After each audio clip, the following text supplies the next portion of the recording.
púpọ̀ nínú àwa tá wo movie Moriye yìí là ń complain pé kí ni Wumi Toriola ṣe yìí. Torí ọ̀tọ̀ ní storyline tá à ń wò bọ̀, ọ̀tọ̀ ní storyline tá bá. Story yẹn bẹ̀rẹ̀ pẹ̀lú ọmọ tá à ń wò àti ìyá rẹ̀ yìí. A rí wípé ọmọ yẹn jẹ́ ọmọ kan tó jẹ́ ọmọ alágbára, tàbí ká dẹ̀ pé ní èmèrè. Torí ẹ̀ nìyẹn fi gbé wá sí ọ̀dọ̀ wòlíì pé kán bá wọn ṣe deliverance fún. Àwa tá bá wo apá kìíní movie yìí máa rí pé wòlíì èké ni wòlíì náà. Lẹ́yìn yẹn náà wá gbé wá sí orí àwọn ọ̀rẹ́ mẹ́ta tá à ń wò yìí. Báwọn ọ̀rẹ́ yìí ṣe jẹ́ gan kò yé wa. Àṣà rí pé àwọn mẹ́ta ń wáṣẹ́. Wọ́n wáṣẹ́ títí wọn ò ríṣẹ́. Wọ́n wálé náà.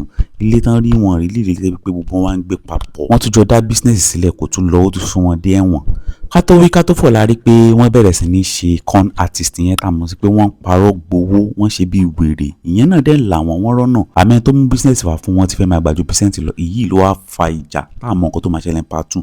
Àmọ́ ìbéèrè mi lélẹ́yìí. Kí ni story tó kọ́kọ́ ṣẹlẹ̀ lálákọ̀ọ́kọ́ yẹn tó yọmọ ìmèrè yẹn kí ló fi papọ̀ mọ́ táwọn ọ̀rẹ́ mẹ́ta yìí? Ẹ jẹ́ ká ní sùúrù di part 2, ẹ má yẹ ká complain. Ire o, màá tún máa rí yín ná.